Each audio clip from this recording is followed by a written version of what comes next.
শিক্ষামন্ত্রী পদত্যাগ সহ নানা দাবিতে রাজধানী সহ কয়েক জেলায় দিনভর বিক্ষোভ, সড়ক অবরোধ। শিক্ষার্থীদের নিয়ে মন্তব্যের জন্য সংসদে এহসানুল হকের দুঃখ প্রকাশ। আমরা যে জনগণ ভোগান্তির মধ্যে আছি, এই ভোগান্তিটা তো দূর করা লাগবে নাকি? মেয়েরা কোমর সমান পানি থেকে পরীক্ষা দিচ্ছে, তাদের জীবনের নিরাপত্তা কি মিলনসান নিবে? আপনার মতো অযোগ্য মন্ত্রী আমরা চাই না। আমার ব্যক্তিগত মন্তব্য সেটি নিয়ে অনেকেই আপত্তি করেছেন। আমি কাউকে উদ্দেশ্য প্রণোদিতভাবে কিছু বলি নাই। যদি কেউ আহত হয়ে থাকে, সিম্পলি আমি দুঃখ প্রকাশ করছি। জুলাই গণহত্যার বিচার নিয়ে গড়িমসি চলবে না, সংসদে বললেন জামায়াত আমির। শেখ হাসিনা দেশে ফিরলে গ্রেফতার করে রায় কার্যকর, জানালেন স্বরাষ্ট্রমন্ত্রী। বিচারের ব্যাপারে কোনো গড়িমসি এই জাতি আসলেই সহ্য করবে। এই ট্রমা বহন করার শক্তি এই জাতির নাই। হি ইজ অলরেডি কনভিক্টেড, সুতরাং তার আত্মসমর্পণের সুযোগ নাই। তিনি আসলেই তাকে গ্রেফতার করা হবে, রায় কার্যকর করা হবে। তারুণ্যের উদ্ভাবনীতে সর্বোচ্চ সহযোগিতা দেবে সরকার। ঢাকা বিশ্ববিদ্যালয়ে স্টার্টআপ অনুষ্ঠানে প্রধানমন্ত্রী। অনুদান পেল কয়েকটি সম্ভাবনাময় প্রকল্প। পানি নেমে যাওয়ায় বাড়ি ফিরছে সাতকানিয়া বাঁশখালীর মানুষ। ঘর ও ফসল হারিয়ে নিঃস্ব 3 পার্বত্য জেলা ও কক্সবাজারের বানভাসীরা।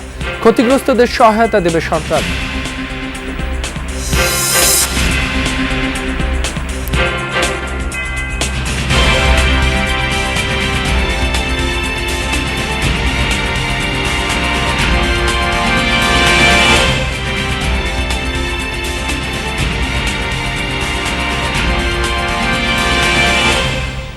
যমুনা নিউজে আমন্ত্রণ, আপনাদের সঙ্গে আছি মাসুম রাব্বি। এতক্ষণ শিরোনাম দেখছিলেন। বৈরী আবহাওয়ায় এইচএসসি ও সমমানের পরীক্ষা কেন নেওয়া হলো, এই প্রশ্ন তুলে দিনভর রাজধানী অচল করে দেয় শিক্ষার্থীরা। গেল কয়েকদিন বৃষ্টিবিঘ্নিত ভোগান্তির পর মঙ্গলবারও নাকাল হয় নগরবাসী। সড়ক অবরোধ করে শিক্ষার্থীদের অভিযোগ, শিক্ষামন্ত্রী নানাভাবে পরীক্ষা ভীতি তৈরি করেছেন, আর তাদেরকে বানানো হয়েছে গিনিপিগ। শিক্ষামন্ত্রীর পদত্যাগের দাবিতে উত্তরায় পূর্ব ঘোষিত কর্মসূচি শুরু হয় মঙ্গলবার বেলা 11:30টার পরে। স্লোগান দিতে দিতে ঢাকা ময়মনসিংহ মহাসড়কে যান চলাচল বন্ধ করে দেন আন্দোলনরতরা। মূলত দুর্যোগপূর্ণ আবহাওয়ার মধ্যে উচ্চ মাধ্যমিক পরীক্ষা নেয়া ও শিক্ষামন্ত্রীর একটি মন্তব্যে মানহানির অভিযোগ তাদের, জানান 8 দফা দাবি। প্যাটার্নটা চেঞ্জ হচ্ছে। গত 10 বছর আমাদের এরকম প্রশ্ন আছে। এটা শুধু আমাদের কথা না, আপনি যে বড় বড় এডটেক প্ল্যাটফর্মগুলো আছে সব স্যাররা বলতেছে এই প্রশ্নপত্র আমরা গত 10 বছরও দেখি নাই। আমার দাবি একটাই, মিলন স্যারের পদত্যাগ। অবরোধের কারণে সড়কে আটকে পড়ে সেনাবাহিনীর অ্যাম্বুলেন্স সহ অতি প্রয়োজনীয় হাজার হাজার গাড়ি। দিনভর পুলিশের ঊর্ধ্বতন কর্মকর্তারা সড়ক ছাড়ার অনুরোধ করেও ব্যর্থ হন। এ সময় ওয়াকিটকি হাতে আন্দোলন সমন্বয় করতে দেখা যায় এক আন্দোলনকারীকে। যখন এমসিকিউ খাতা নেয় তখন 1 সেকেন্ড আমাদের টাইম দেয় না, এমনকি আমাদের এমনভাবে বিহেভিয়ার করে, এত খারাপ পরিবেশ করে যে দেও খাতা দাও, এইভাবে টানাটানি করে, অনেক টর্চার করতেছে আমাদের। এতদিন এরকম ছিল না ভাই, আমি তো এমনি অভ্যস্ত না, এটা তো আপনাকে বুঝতে হবে। আর সব কথার এক কথা ভাই, আমি হাসিনা আমলের স্টুডেন্ট, আপনি এটা ফান করেন আর যাই করেন ভাই, সেটাই সত্যি কথা। অবরোধের কারণে ভোগান্তিতে পড়েন হাজার হাজার মানুষ। বৈরী আবহাওয়ায় কয়েক হাজার পরীক্ষার্থীর দুর্ভোগের জন্য রাজধানীর লাখো মানুষকে কষ্ট দেয়, ক্ষোভ ঝাড়েন অনেকে। আমরা শেষ, আমাদের সাধারণ মানুষ আমরা পুরাই একদম অসহায় এই মুহূর্তে। আমি হাঁটতে তোমার পায়ে পুষ্কা পর্যন্ত পড়ে গেছে। অসংখ্য ভোগান্তি, এখানে লক্ষ লক্ষ জনগণ এখানে ভোগান্তির মধ্যে আমরা আছি। বেলা 12টা থেকে সায়েন্স ল্যাব মোড়ে অবরোধ করে 8 দফা দাবিতে বিক্ষোভ শুরু হয়। সায়েন্স ল্যাব থেকে আন্দোলনকারীদের একটি অংশ যায় টিএসসিতে। সেখানে পুলিশের সাথে বাগবিতণ্ডা ও হাতাহাতি হয়।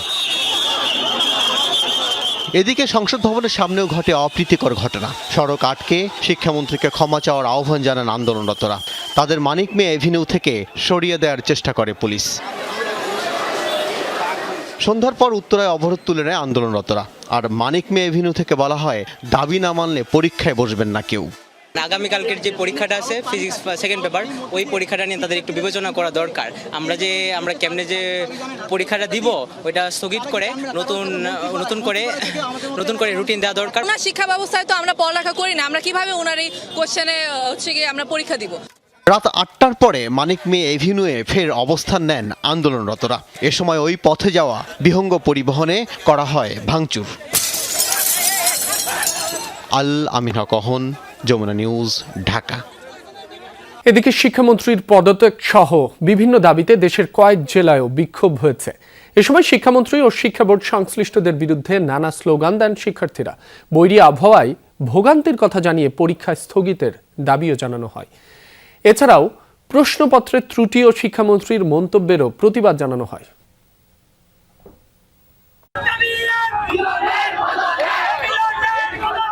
শিক্ষার্থীদের এই বিক্ষোভ মিছিল শিক্ষামন্ত্রীর পদত্যাগের দাবিতে।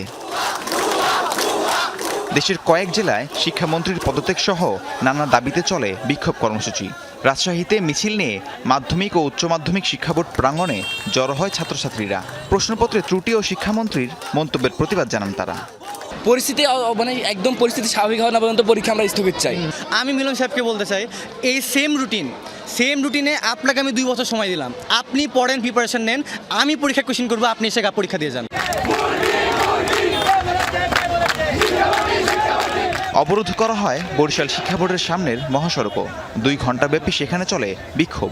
বন্ধ হয়েছে যান চলাচল। এ সময় দ্রুত দাবি মেনে নেওয়া না হলে কঠোর কর্মসূচির হুঁশিয়ারি দেওয়া হয়। আমাদের অবকাঠামোগত উন্নয়ন এবং আমাদের শিক্ষা প্রশ্ন যে করা হয়েছে সে প্রশ্নের উন্নয়ন। এই একদিনে কি আমরা এমসিকিউ প্র্যাকটিস করে যাব নাকি সিকিউ প্র্যাকটিস করব? শিক্ষামন্ত্রীর পদত্যাগের দাবিতে ঢাকা টাঙ্গাইল মহাসড়ক অবরোধ করে সেখানেও চলে বিক্ষোভ। এ সময় 10 কিলোমিটার সড়ক জুড়ে তীব্র যানজটের সৃষ্টি হয়। শিক্ষামন্ত্রীর মন্তব্যের তীব্র প্রতিবাদ জানান বিক্ষোভকারীরা। সব শিক্ষা বোর্ডের এইচএসসি পরীক্ষা স্থগিত, পরীক্ষার প্রশ্নপত্রে ভুলের সঙ্গে জড়িত ব্যক্তিদের শাস্তিসহ 3 দফা দাবিতে চট্টগ্রামে ভাইকিং রো স্টাইলে বিক্ষোভ করেন পরীক্ষার্থীরা। দাবি না মানলে লাগাতার আন্দোলনের হুঁশিয়ারি দেন তারা। পরীক্ষা শুরুতে বলেছে আমাদের অভিন্ন প্রশ্ন হবে, কিন্তু কেন আমাদের চট্টগ্রাম বোর্ডকে আলাদা করে, চট্টগ্রাম পুরো বোর্ডকে আলাদা করে কেন বাকি জেলায় প্রশ্ন হচ্ছে? বাংলাদেশে পুরো পরীক্ষা স্থগিত করতে হবে, এখন শুধু চট্টগ্রাম বোর্ড স্থগিত করলে হবে না। মিলন সাহেবকে বলতে চাচ্ছি, উনি যদি শিক্ষার্থী বান্ধব না হয়, আমাদের এর আগের অভ্যুত্থান হয়েছিল সরকার ফ্যাসিস্টের বিরুদ্ধে, এবার হয়তো শিক্ষার্থীরা আপনার বিরুদ্ধে একটি শিক্ষা অভ্যুত্থান ডাক দিবে। এছাড়াও গাজীপুর, সাভার, ময়মনসিংহ, খুলনা, যশোর সহ দেশের বিভিন্ন স্থানে শিক্ষামন্ত্রীর পদত্যাগের দাবিতে বিক্ষোভ করেছেন এইচএসসি পরীক্ষার্থীরা। রাহিম সারোয়ার, যমুনা নিউজ। শিক্ষার্থীদের নিয়ে মন্তব্যের জন্য সংসদে দুঃখ প্রকাশ করেছেন শিক্ষামন্ত্রী আ.ন.ম এহসানুল হক মিলন। সংসদে তিনি বলেছেন, কাউকে উদ্দেশ্য করে তিনি কিছু বলেননি। তারপরও ব্যক্তিগত মন্তব্যে কেউ আহত হলে সেজন্য দুঃখ প্রকাশ করেন শিক্ষামন্ত্রী। তিনি জানান, বৈরী আবহাওয়ার কারণে কেউ পরীক্ষা দিতে না পারলে পুনরায় তাদের পরীক্ষা নেওয়া হবে। জানান, বর্ষা মৌসুমে পাবলিক পরীক্ষা গ্রহণ না করতেও পরিকল্পনা নিয়েছে সরকার। 2027 সাল থেকে ডিসেম্বর ও জানুয়ারি হবে পরীক্ষার মাস। আমার সম্পূর্ণ প্রশ্ন হলো, এইচএসসি পরীক্ষার্থীদের নিয়ে শিক্ষামন্ত্রীর মন্তব্য ঘিরে বিক্ষোভ করেছে পরীক্ষার্থীরা। রাজধানী সহ দেশের বিভিন্ন স্থানে বিক্ষোভে দুর্ভোগে পড়েন সাধারণ মানুষ। তবে নিজের মন্তব্য নিয়ে জাতীয় সংসদে অবস্থান পরিষ্কার করেছেন শিক্ষামন্ত্রী। শিক্ষার্থীদের কোনো রকম অস্থিরতার দরকার নেই। ব্যক্তিগত মন্তব্য নিয়ে অনেকের আপত্তির কথা উল্লেখ করে সংসদে শিক্ষামন্ত্রী বলেন, কাউকে উদ্দেশ্য করে তিনি কিছু বলেননি। তারপরও কেউ আঘাত পেয়ে থাকলে দুঃখ প্রকাশ করেন ডক্টর মিলন। আমার ব্যক্তিগত মন্তব্য সেটি নিয়ে অনেকেই আপত্তি করেছেন, সেই ব্যাপারে বলতে চাই, আমি কাউকে উদ্দেশ্যপ্রণোদিতভাবে কিছু বলি নাই। যদি কেউ আহত হয়ে থাকে, সিম্পলি আমি দুঃখ প্রকাশ করছি। এবং আমাদের প্ল্যান রয়েছে 2027-এর এসএসসি ব্যাচ ধরে আমরা আস্তে আস্তে এক্সামিনেশনের মান্থ হবে ডিসেম্বর অ্যান্ড জানুয়ারি। শিক্ষামন্ত্রী জানান, পদার্থবিজ্ঞান পরীক্ষার 6 ও 7 নম্বর প্রশ্নে ভুল ছিল, সেখানে সব শিক্ষার্থীকে পূর্ণ নম্বর দেয়া হবে। জানান, বর্ষা মৌসুমে পরীক্ষা নিয়ে সবাই উদ্বিগ্ন। প্রশাসনের দুর্বলতায় কেউ পরীক্ষা দিতে না পারলে তার পরীক্ষা নেওয়া হবে। আমাদেরকে পুনরায় পরীক্ষা নিতেই হবে। এই ক্ষেত্রে আমরা ভেবেচিন্তে দেখেছি যে চিরাং বোর্ডের পরীক্ষা আরেকটি প্রশ্নপত্রের সেটে যখন আমরা নিতে যাব, ফিজিক্স সেকেন্ড পেপার, যুক্তিবিদ্যা এবং হিসাব বিজ্ঞান, সেই সময়ে আমরা এই পরীক্ষাটি পুনরায় নেওয়ার ব্যবস্থা করতে পারবো। আবার অনুরোধ করব, শিক্ষার্থীরা যার যার পড়ার টেবিলে ফিরে যাক। আমরাই উদ্বিগ্ন তাদের চেয়ে বেশি কিভাবে তাদেরকে আমরা পরীক্ষা সঠিকভাবে নেব। প্রসঙ্গ পাল্টে শিক্ষামন্ত্রী জানান, রাজনৈতিক কারণে দীর্ঘদিন বগুড়া বিশ্ববিদ্যালয় চালু হয়নি। আইন সংশোধন করে বগুড়া বিশ্ববিদ্যালয় বিল 2026 সংসদে পাশ হয়েছে। শতকরা 95% পুরাতন বিলটিকে পরিবর্তন এনে নতুন বিল আনা হয়েছে। এটি একটি সম্পূর্ণ যুগোপযোগী বিল যেই বিশ্ববিদ্যালয় আইন বগুড়া বিশ্ববিদ্যালয় প্রতিষ্ঠিত হলে সেই আদলে আমরা অন্যান্য বিশ্ববিদ্যালয়গুলো করব বলে আমরা চিন্তা ভাবনা করছি।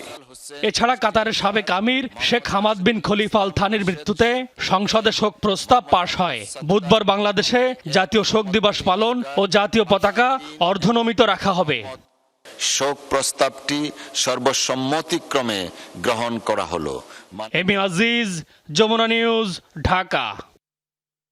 শেখ হাসিনা দেশে ফিরলে আত্মসমর্পণের সুযোগ নেই, গ্রেফতার করে রায় কার্যকর করা হবে। সংসদে তথ্য জানিয়েছেন স্বরাষ্ট্রমন্ত্রী সালাউদ্দিন আহমদ।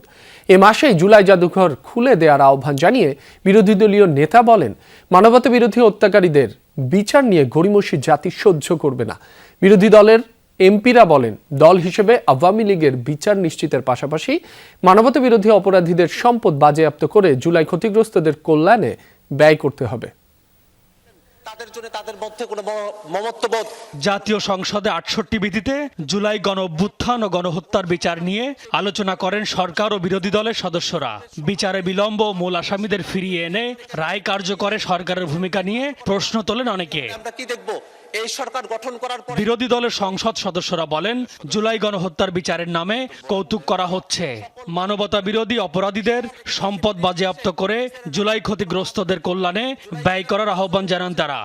অবিলম্বে দল হিসেবে আওয়ামী লীগের বিচার কার্যকর করার সমস্ত ধরনের পদক্ষেপ সরকারকে গ্রহণ করতে হবে। প্রসিকিউশনের উপর আরো দক্ষ লোক নিয়োগ এবং তাদের উপর নিয়মিত তদারকি করা হয়, হয়তো কোনো বিচার অগ্রগতি আমরা দেখতে পারবো। এই বিচারে যারা অভিযুক্ত হবে তাদের সম্পত্তি ক্রোক করে, তাদের সম্পত্তি বাজেয়াপ্ত করে ক্ষতিগ্রস্ত পরিবারকে পুনর্বাসন করতে হবে। বিরোধী দলীয় চিফ হুইপ অভিযোগ করেন, গণহত্যাকারীদের বিচারে ধীর গতি দেখা যাচ্ছে। আর আইনমন্ত্রী বলেন, ফ্যাসিবাদের প্রতিটি হুঙ্কারে আবারও এক কাতারে দাঁড়াবে জুলাই যোদ্ধারা। আমার জানা মতে নতুন করে কোনো মামলা তদন্ত প্রক্রিয়া বর্তমান প্রসিকিউশন আগাতে পারেননি। মাননীয় আইনমন্ত্রী হয়তো ভালো আমাদেরকে সঠিক তথ্যটা দিতে পারবেন। আমি যদি ভুল হয়ে থাকে আমি খুশি হব যদি দ্রুততার সাথে আগায়। যারা হুঙ্কার দিচ্ছেন তাদের উদ্দেশ্যে বলছি, প্রতিটি হুঙ্কারে আমরা সংঘবদ্ধ হব, প্রতিটি বক্তব্যে আমরা দেশের জন্য এক কাতারে দাঁড়াবো। এ মাসেই জুলাই জাদুঘর খুলে দেওয়ার আহ্বান জানিয়ে বিরোধী দলীয় নেতা বলেন, মানবতা বিরোধী অপরাধীদের বিচার নিয়ে গড়িমসি জাতি সহ্য করবে না। মেহরবানি করে এই জুলাই জাদুঘরটা খুলে দেন। বিচারের ব্যাপারে কোনো গড়িমসি এই জাতি আসলেই সহ্য করবে না। এই ট্রমা বহন করার শক্তি এই জাতির নাই। বিচার হতেই হবে, তবে অবশ্যই এটাও বলবো কারো উপর যেন অবিচার করা না হয়। স্বরাষ্ট্রমন্ত্রী জানান, শেখ হাসিনা দেশে ফিরলে আত্মসমর্পণের সুযোগ নেই, গ্রেফতার করে রায় কার্যকর করা হবে। আমরা চাই তিনি ফেরত আসুক, বিচারের মুখোমুখি হোক, তবে আইনমন্ত্রী বলেছেন তাকে আসলে অ্যারেস্ট করা হবে এই জন্য যে শি ইজ অলরেডি কনভিক্টেড, সুতরাং তার আত্মসমর্পণের সুযোগ নাই। তিনি আসলেই তাকে গ্রেফতার করা হবে, রায় কার্যকর করা হবে। যদি আপিলের কোনো সুযোগ থাকে সেটা অন্য কথা, আইন আদালত বলবে। গণভোটের রায়কে শ্রদ্ধা জানাতে হলে বিরোধী দলকে সংবিধান সংশোধন কমিটিতে অংশ নেওয়ার আহ্বান জানান মন্ত্রী। এখন যদি প্রয়োজন হয় ট্রাইব্যুনালের সংখ্যাও বাড়বে, প্রসিকিউশনের সংখ্যা বাড়বে, ইনভেস্টিগেশন টিম বাড়বে, লজিস্টিক টিম বাড়বে। এমি আজিজ, যমুনা নিউজ, ঢাকা। উদ্ভাবনী চিন্তা নিয়ে এগিয়ে আসা উদ্যোক্তাদের সহযোগিতা করবে সরকার। আইসিটি বিভাগ থেকে ৫ লাখ থেকে ৫ কোটি টাকা পর্যন্ত আর্থিক সহায়তা দেওয়া হবে, এমনটাই জানিয়েছেন প্রধানমন্ত্রী তারেক রহমান। ঢাকা বিশ্ববিদ্যালয়ে তারুণ্য, স্টার্টআপ ও সম্ভাবনার বাংলাদেশ শীর্ষক অনুষ্ঠানে অংশ নিয়ে একথা বলেন প্রধানমন্ত্রী। ঢাকার ৮ শিক্ষা প্রতিষ্ঠানের তরুণ শিক্ষার্থীরা সরাসরি প্রধানমন্ত্রীর কাছে তুলে ধরেন স্টার্টআপ ও আগামীর বাংলাদেশ নিয়ে নানা প্রশ্ন। নিজ অবস্থান থেকে জবাবও দেন প্রধানমন্ত্রী। জানান, সরকারের পক্ষ থেকে তরুণ উদ্যোক্তাদের জামানতবিহীন অর্থ সহায়তা নিশ্চিতে একটি কমিটি গঠনের কথা, যার লক্ষ্য ব্যাংকিং জটিলতা এড়িয়ে উদ্ভাবনী স্টার্টআপের নিরবচ্ছিন্ন এগিয়ে যাওয়া। সরকারের পক্ষ থেকে উদ্যোক্তাদের পাশে থাকার আশ্বাস দেন সরকার প্রধান। এর আগে বেশ কয়েকটি স্টার্টআপ প্রতিষ্ঠানকে সরকারের পক্ষ থেকে ১০ লাখ টাকা পর্যন্ত অনুদান দেওয়া হয়।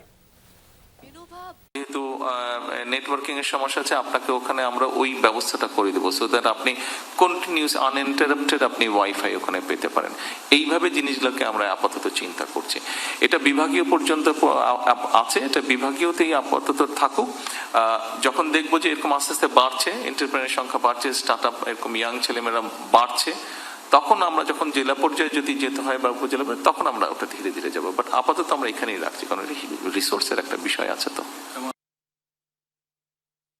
ঘুরে দাঁড়ানোর লড়াইয়ে সাতকানিয়া বাঁশখালীর বানভাসী মানুষ 7 দিন পর নেমেছে পানি, তবে ঘরবাড়ি ভেঙে একাকার। বসবাস উপযোগী করতে চলছে প্রাণান্তকর চেষ্টা।